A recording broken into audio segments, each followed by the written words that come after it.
In today's Health Alert, it's been an absolutely brutal season for allergies. More than 50 million Americans suffer from them each year, and they're the sixth leading cause of chronic illness in America. But there's good news. There are several ways to handle allergies. So the question is, which way is best for you? We're here to break it down is Dr. Robert Standring of Ear, Nose, and Throat Consultants. Thank you so much for joining us. So Thanks for having me, Keenan. Thank you. So what is it about this time of year that really ramps up those allergies?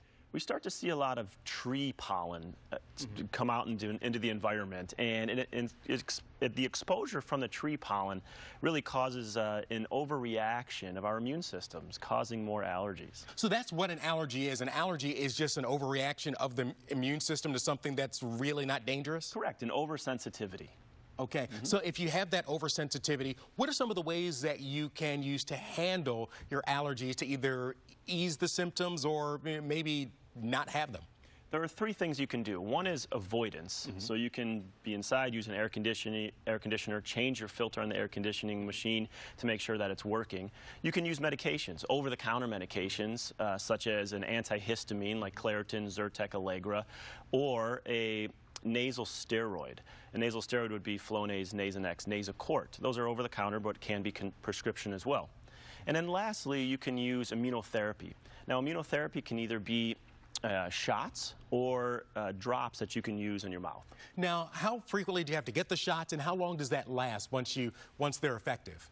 So with immunotherapy, typically it's either weekly or twice a week, and then also it could be lasting for months to even years. So once you go in, you may have to go in for several weeks, but the coverage will last much longer than that if it's effective. Correct, yeah. So if you do that month therapy or that year therapy, typically it's going to last the rest of your life. Oh, wow, that is incredible. And let's go back to avoidance. You said that's sort of staying inside, for instance, when pollen is at its most prevalent, but that sort of changes based on what you're allergic to and the time of day. So you mentioned tree pollen. When is that most prevalent?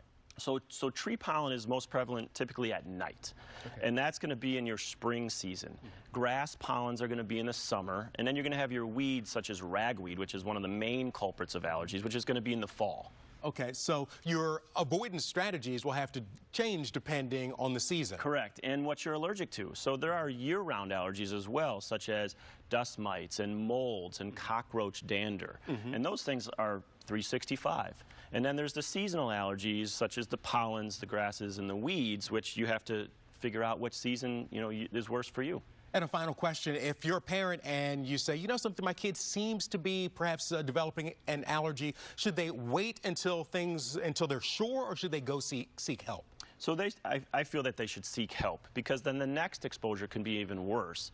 And typically they can see an ear, nose, and throat who specializes in allergy or an allergist. All right. Dr. Robert Standring, thank you so much for joining us and sharing that great information. Thank you. We'll have that on our website, WXYZ.com and TV20 Detroit.